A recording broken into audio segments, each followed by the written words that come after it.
Hey guys, Chris here, and welcome to episode, I want to say 8.5. 8.5 seems about right. Um, Basically, we've been doing a lot of stuff off camera due to Christmas and everything like that. So we have been doing a lot of machines and a lot of buildings and stuff off camera. So I just thought in this little solo episode here, I'm just going to go around and show you what we have been doing.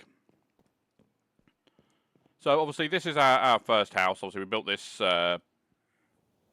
quite a few episodes ago. Honestly, most of this is all going to be dismantled. A lot of this is old stuff, like an old smelter, our little dirt collection here, and stuff like that. There's a sandstorm as always. A few machines we might incorporate into other things because we will almost certainly need them later. But for the most part, this base is basically going to be destroyed. Obviously, you can see some moss here, which we needed to get for tinkers. Now, the moss itself is actually... A lot of people would probably struggle to find the moss. However, it is actually just in the town over here. You can find it climbing all over the buildings, just round the deserted town, which is part of the quests there. So, once you ignore that, this old building, as I say, is going to go. We have got some ender pearls now, which we received from sieving endstone, crushed endstone, rather, which I believe is lava mixed with glowstone, which will give you the endstone there. Obviously, sugarcane, we've needed sugarcane for multiple things, so we have started growing sugarcane. And we do also have some over here next to our cactus farm. I mean, it's a cactus farm. Like, what more do you need to know? The server's on 24/7, so it gets us a decent amount of cactus. Obviously, the big dome you see around us, obviously that is there basically to stop this sandstorm. Stop sand piling up like it does over here in the corners, because this stuff is very irritating and a pain in the backside to clean. So, on to the next bit, which is this lovely little green bit that has been sort of appearing over the last few episodes. We are going to turn this into some sort of farm. We are currently waiting on one of our players to be free again.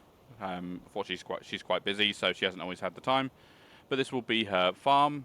We have put a little temperature regulator here with a power supply down here in case she needs it.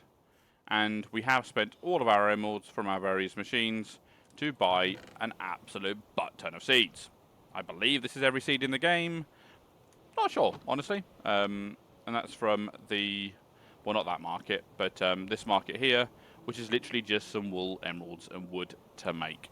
Really nice and simple. But the Pam's Harvest Craft crops won't die in the sunlight. Won't die in the desert, which is fantastic news for us. So obviously this is something Bead Queen's been working on. She's got her little farm of rabbits, pigs, chickens and sheep. Not really sure why she's got the cauldron there. But I have stuck a vacuum chest there just so we can collect the eggs. I don't honestly know what we need them for, but she asked for them, so we delivered. This is what happens to vanilla crops. If you do leave them about, they do just die and waste away to nothingness. But there's the Pam's Harvest Craft ones. They will flourish and grow quite happily. So next we have this little section over here, which most people haven't seen. But we have some mycelium here and some barrels, so we can make witch water. Now, witch water we can use to turn like skeletons into wither skeletons and stuff like that. So that's very helpful to have. Over here we have our magma blocks, and again you add water to create fire water. Now, fire water is great, honestly. A lot of people that use the crucible to make lava, they put a torch into there, and it goes at one, whatever the rate is. But fire water makes it go 8 times faster, and it basically has allowed for us to get much more generation going. So, on episode 7, so 2 episodes ago, we obviously went to the nearby town, and we collected all of these Sears bricks. Obviously, they have been assembled now. We have automated it. We do have pipes pulling stuff into the chest there. So, and we also do have another, let me just see there, a cobble gen going into a crucible, and there's fire water underneath that to pump lava in, so it will always stay full. We've also got a couple of little Tinker's workstations there as well. So, over here, this is where a lot of our cactus does go, because it goes in here, and then it gets turned into water via the oak crucibles. Obviously, it keeps us hydrated and keeps us alive, more importantly. So, I'm sure a few people of you have been wondering what this wall of resources is, with the absolute insane amount of resources, like, you know, over 1,000 iron ores. So, what we did a few episodes back, or well, what I did, is when we hit automation and we made a water wheel, so those things there, using immersive engineering and the coke oven and stuff like that, we finally had power, which I made a mass amount of water wheels, powering into this little bank here, a couple of cobble gens, and then we've just made some auto hammerers. Now, they are expensive, it's a fair bit of iron, a couple of diamonds, but once you get one system set up, you can then basically log off for the night, come back, and you'll have more than enough to do more setups. So we have one here, which will do dust, so it hammers, hammers, hammers, and then sieves the dust. And this one hammers, hammers, and sieves the sand, and then hammer and sieves the gravel. So between all three of them, each one has a different mesh in it. So you get certain resources from string, certain from iron, certain from diamond, and certain from flint. So with all that combined, we're basically getting as much resources as we can, and they're all being pumped into these compressors. Oh, as you can just see there, when it reaches a certain amount, it will try and compress things. So for these, 4 of them will compress into 1 ore. Bone meal is 9, lapis 9, coal 9, stuff like that. Obviously, that just feeds straight through into this chest, which is like a little backup in case anything gets blocked, and then into the drawer controller, which will source it into its various little drawers. And then obviously, when we have the materials, just walking all over the place there, it will get sorted here, and then in excess will go here, which does get thrown in the bin, sadly, but we are limited by storage. Over here, this is just a simple smelter. Well, we put power to it, you put an ore in there, it goes through there, and then into the storage compartment, and then into its designated little slot. So these water wheels are just, and I mean just, powerful enough to run these auto hammers. And they're not well either. So we built up a backup system. Ignore the mess out there. Brandon decided to fight mobs and lost. So over here we have that fire water again I was speaking about underneath all of these crucibles, and then a couple of diamond tier or tier 3 cobble gens. They pump in, turn to lava, then they all go into these lava generator Mark 1s. Now these are quite easy to make. I will just double check the recipe just to make sure. So I think it's the lava generator. Nope. That was if I spell lava right, and my hands are all over the place today. So the lava generator Mark 1 is literally just redstone, a furnace, a couple of gold, and some stone. And it's a decent way to make power. It works on 45 RF a tick. So get enough of them together, and there we go. You've got some power. We've also got the excess lava going into here, just so that we can put redstone and glowstone in here, and the pipe will push it through, and then it will make stuff like netherite and endstone. So that is how we have been getting our endstone. Because rather than stand there and keep putting it in, we just sort of put it in a chest and let it do its own thing. So, just ignoring the, one of our best achievements is the ME crafting terminal. Now, last episode, you saw us get a basic ME chest setup, but it only had 1K storage, and we needed a lot more than that. So originally, to make the storage, obviously, you would have to sit there and go, right, I need one of these, which requires 4 Certus quartz, 4 redstone, then a logic, which requires, you know, advanced circuits and advanced circuits and blah blah blah blah blah blah blah blah blah. An absolute pain in the backside, like a tremendous pain in the backside. But we built a meteoric compass. Those of you familiar with applied energetics will know about the meteoric compass. It basically points you in the direction of a meteor, which will contain a skystone chest, which will have these lovely prints in them, or presses. So, after a lot of travelling,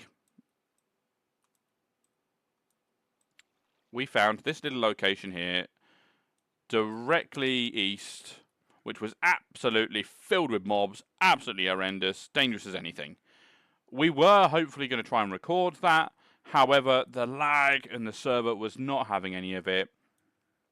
So we got our stuff, we killed a few things, and then we left.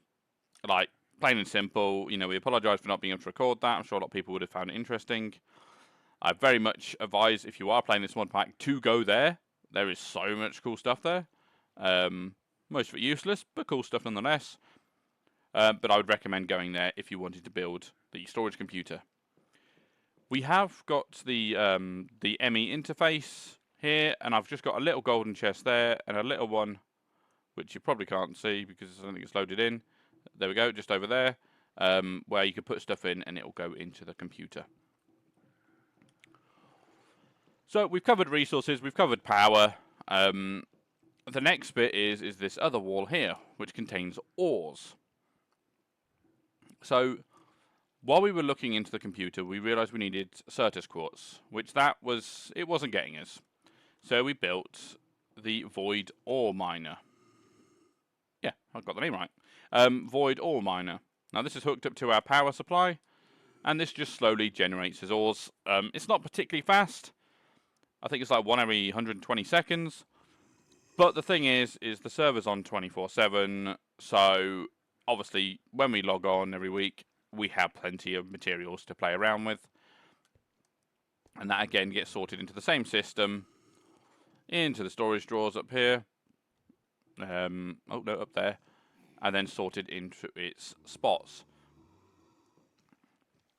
Obviously, we've got the atomic reconstructor here. This is where we first got our soul sand. So you can see a bit of soul sand over here where the laser shoots. Give that a little pow. There we go. And if you throw materials in there like zombie flesh, that will turn into leather when you zap it. Super helpful, and honestly, it's pretty cheap to make. We'll be using that a lot more in the future. Over here, we just have a couple more machines, like pulverizer, because I needed some dust, and the ME chest that we did last episode. So, we've covered all that. Obviously, this is, again, just a furnace setup. And this is our little computer part there. So again, we put it in there, and then it shoots off. So next thing we have is the secondary power. Now, because we were struggling with power, we know we're going to be going to space. It's going to happen. It might be a few weeks, might be a few months, might be a freaking year at this rate. But we are going to space. So what we did is I created a load of solar panels, which you can just see there. Vibrant photovoltaic cells. Now they'll generate 160 RF a tick during the daytime. So I basically made a mass big battery around the back, so it can store it during the night. Now the thing is these both of these recipes require something called a vibrant crystal. Now I apologise if I'm going a bit too fast here. But the vibrant crystal requires Enderman souls. So basically, you grab a soul vial, nice and easy to make, and then you just right-click an Enderman with it, and he'll get trapped in the bottle. And then you can use that to craft the end crystal. And obviously, we have had to do that far more times than I would actually like, because we have been using it to make the photogenic cells, and we have also been using it to I thought we used it for the batteries, to be fair, the power banks rather. No, we used the other one there, which is just pulsating, which is an ender pearl and iron. So basically, yeah, we have mass power supply. It slowly trickles in during the day, and during the night, obviously, it'll activate. So this little machine here basically takes cobblestone, hammers it into gravel, so we have a storage of gravel. So this isn't about us, necessarily needing this, but we always have to stop every now and again, get gravel or sand or something like that, and it's a bit of a pain. So now that we've got a bit of power, we set up a little system to give us gravel and sand. So, obviously when these get full up, they'll back each other up and stop working. The sand, however, gets sent to the sag mill, and the sag mill will go over to create us some silicon. Because to make the 64K storage, obviously we're going to need a lot, and I mean a lot, of circuits. So basically, what we got from that meteor, way over to the east, are these inscribers. These inscriber logic presses. We got inscriber, we got silicone, we got calculus, and we also got the engineer. So the engineer will turn diamonds into the engineer circuits, pure quartz into calculus circuits, silicon to silicone circuits, and gold into logic. So all you have to do is pop them in there, they'll feed across, and they slowly make some. Like over here, we've got 32 stacks of printed logic. And we have plenty of silicon. So over here, it's a very basic setup, honestly. The top compartment needs to be the circuit, middle redstone, the bottom is always silicon. And when you put them together, you'll see them all go into the machine, and what they'll do is they will then compress, turn into a logic processor, and then get shot into this chest here. And they will allow us to build, more machines, but more importantly, the 1K storage component. So a bit long-winded, a bit of a pain in the backside, but it's mostly automatic now. So all we have to do is, when we have the materials, quickly fill it up, wait for it to do its thing, combine them together, and then just put the pieces all together to make more storage. All that's left here now is literally just, the soul binder, which we needed to make the end crystals, and then the alloy smelter, which we've used for numerous different things there. So, that's pretty much where we are at the base right now. As I said, this has been sort of an episode 8.5. So, this isn't a full episode. You will still be getting an episode next week. In fact, I'm probably going to tag this on to last episode, episode 8, just to give you guys a rough idea of sort of how we've been doing things and what we've been doing. If you do have any questions on, where did you get this? How did you get this? By all means, leave a comment. Let us know. We will monitor it. We will try and give you some feedback. We are spending a lot of time off camera on this mod pack. So, hopefully we'll be able to answer some questions. But, until then, I will see you in episode 9. So take care.